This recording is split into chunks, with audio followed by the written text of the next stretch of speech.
Hello students, we are reading chapter 5 coal and petroleum. So let's start with refining of petroleum. Petroleum को refine कैसे किया जाता है, साफ कैसे किया जाता है। जब ये धरती के अंदर से निकलता है तो इसमें तो बहुत सारी मिलावट है, मिट्टी और पता नहीं क्या क्या रहता होगा, है ना। तो उसको रिफाइन कैसे किया जाता है। Okay, so petroleum is a dark oily liquid. It has an unpleasant order. It is a mixture of various constituents such as petroleum gas, petrol, diesel, lubricating oil, paraffin wax, etc. तो ये जो petroleum है वो dark oily liquid है, ठीक है, गाढ़ा काला ऑयली लिक्विड. ओके, और इसकी बहुत गंदी स्मेल होती है, ठीक है. ओडोर का मीन्स होता है दुर्गंध, और अनप्लीजेंट मतलब अच्छी ना लगने वाली, ठीक है. और ये जो पेट्रोलियम है ये बहुत सारे चीजों का मिक्सचर है. जैसे पेट्रोलियम गैस भी होती है, इसमें पेट्रोल होता है, डीजल होता है, लुब्रिकेटिंग ऑयल होता है. लुब्रिकेटिंग ऑयल मीन्स चिकनाई वाला जो ऑयल होता है. पैराफिन वैक्स मीन्स मोम होता है, ठीक है. So, the process of separating the various constituents fractioning of petroleum is known as refining. It is carried out in a petroleum refinery. तो मतलब वो प्रोसेस जिसमें अलग अलग कॉन्स्टिट्यूएंट्स जितने होते हैं, है ना, जो मैंने अभी बताए, उनको पेट्रोलियम से अलग करना रिफाइनिंग कहलाता है, ठीक है. और ये पेट्रोलियम जो है कहाँ लेकर जाया जाता है, पेट्रोलियम रिफाइनरी, ठीक है. यहाँ मशीन्स होती हैं, तो यहाँ पर सारे कॉन्स्टिट्यूएंट्स को अलग अलग किया जाता है, सेपरेट किया जाता है, ठीक है. आप देख सक रहे हैं ये है पेट्रोलियम रिफाइनरी.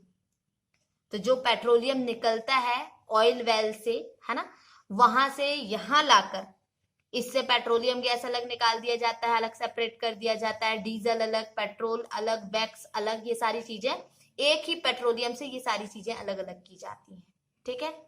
एक ही पेट्रोलियम में इतनी सारी चीजें होती हैं, सोचो. Okay, so various constituents of petroleum and their uses are given in table 5.1. see, this is table 5.1. यहाँ पर आपको दिया हुआ है कॉन्स्टिट्यूएंट्स ऑफ पेट्रोलियम और उनके यूजेस. जैसे पेट्रोलियम गैस, एलपीजी, ठीक है. एलपीजी हम लोगों के गैस सिलेंडर में होता है, जो घर पे होता है ना, एलपीजी, वो भी पेट्रोलियम से ही मिलता है. ये fuel for home and industries का यूज फ्यूल के रूप में किया जाता है होम और इंडस्ट्रीज में. पेट्रोल का यूज देख सकते हैं आप यहाँ.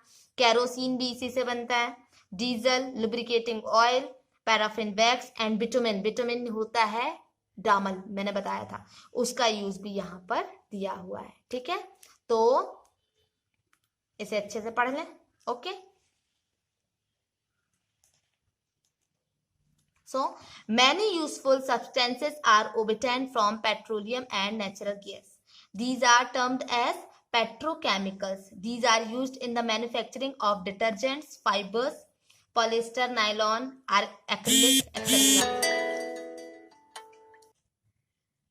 Polythene and other man-made plastics. Hydrogen gas obtained from natural gas is used in the production of fertilizers, means urea. Due to its great commercial importance, petroleum is also called black gold, ठीक है. इस petroleum का use बहुत सारी चीजों में किया जाता है, ठीक है. और जो नेचुरल गैस होती हैं, है ना, बहुत सारे यूजफुल सब्सटेंस बनाए जाते हैं पेट्रोलियम और नेचुरल गैसेस से, ठीक, जिसे हम पेट्रोकेमिकल्स भी कह सकते हैं. पेट्रोकेमिकल्स का यूज किस में किया जाता है, डिटर्जेंट में. फाइबर जैसे पॉलिएस्टर, नायलॉन, एक्रिलिक, ये सब क्या है, सिंथेटिक फाइबर है ना, मैनमेड फाइबर. और पिछले लेसन में हम पढ़ चुके हैं कि फाइबर्स में जो मैनमेड फाइबर होते हैं उसमें कुछ नेचुरल रिसोर्स होते हैं और कुछ केमिकल्स होते हैं, ठीक है. तो केमिकल्स में मैंने बताया था पेट्रोकेमिकल, ठीक है, जो कि पेट्रोलियम से बनता है. ओके, और तो और polythene, manmade plastics, hydrogen gas, ये सारी चीजें बनाने में, मैनमेड प्लास्टिक, पॉलिथिन बनाने में.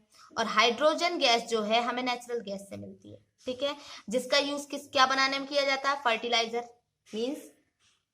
फर्टिलाइजर मीन्स होता है खाद, है ना, जैसे यूरिया।